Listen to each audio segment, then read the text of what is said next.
প্রিয় দর্শক, দেশ এবং প্রবাসে এই মুহূর্তে যে যেখান থেকে আমাদের ইউটিউব চ্যানেলটি দেখছেন সবাইকে প্রীতি এবং শুভেচ্ছা জানিয়ে শুরু করছি আজকের প্রতিবেদন। তো দর্শক, দেখতে পাচ্ছেন যে আমার সামনে একজন বোন দাঁড়িয়ে আছে। আজকে আমরা আসছি বোনটির জীবনের গল্প শুনবো। আসসালামু আলাইকুম। কী নাম ভাইয়া? সুমাইয়া। সুমাইয়া আপু কি ভালো? আপনার মন ভালো আছে? মোটামুটি। বেশি ভালো নাই কেন?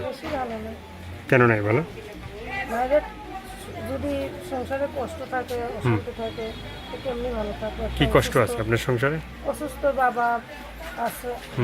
দুলাভাই কই? নাই, তালাক হয়ে গেছে স্বামীর সাথে 5 বছর আগে। মানে স্বামীর সাথে 5 বছর আগে তালাক হয়ে গেছে। তো এখন মানে আপনার সংসারে কোনো বাচ্চা কাচ্চা আছে? হ্যাঁ, একটা ছেলে আছে 5 বছরের। 5 বছরের ছেলে আছে? মানে 5 বছর তালাক হয়ে গেল, 5 বছরের ছেলে মানে কি কিভাবে তালাক হইল? ধরো মানে ছেলে কি কোলে থাকতে তালাক হয়ে গেছে। আচ্ছা, তাহলে তো ছেলের বয়স 6 বছর হবে। হ্যাঁ, 4 বছর। 6 বছর। 5 বছর তালাক হয় তাহলে তাহলে হইব? ছেলের বয়স কি 5 বছর হবে? তাহলে বাচ্চারা আইলো করতে। তো এখন এই যে ভিডিওর সামনে যে আসলেন, হ্যাঁ, তো ভিডিওতে তো অনেকে অনেক কথা বলবে, ভালো মন্দ খারাপ, ঠিক আছে? তো আপনি কার কথা শুনবেন? ভাইরে, মরতে হইব মানুষে, যারা ভালো লোক তারা, যারা খারাপ কথা না বললেই ভালো।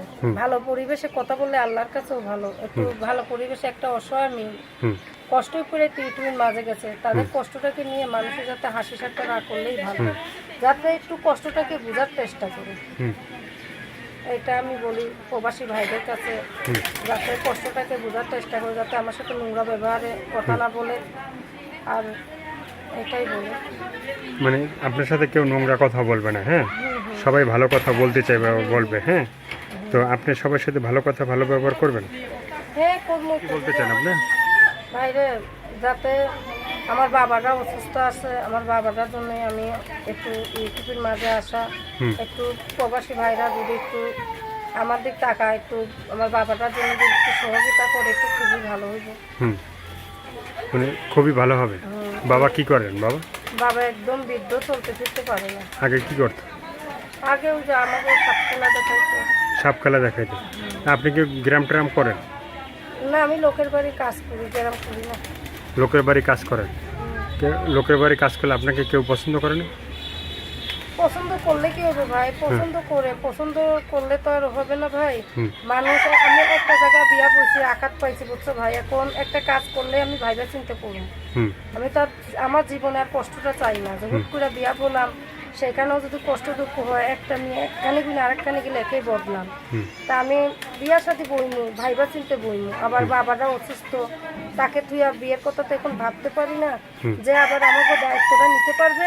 আমি তার সাথে বিয়ে বসতে রাজি। তো দর্শক, আপুর কথাগুলো শুনলেন, ভালো লাগলে অবশ্যই তার পাশে থাকবেন। সাহায্য সহযোগিতা, প্রেম, ভালোবাসা, বিয়ে সাথে যে যেটা করবেন সেটা আপনাদের একান্তই ব্যক্তিগত ব্যাপার। ভালো থাকেন, সুস্থ থাকেন, 5 ওয়াক্ত নামাজ পড়বেন আর দেশটাকে বেশি বেশি করে ভালোবাসবেন। সবাইকে আল্লাহ হাফেজ, সবাই ভীষণ ভালো থাকবেন।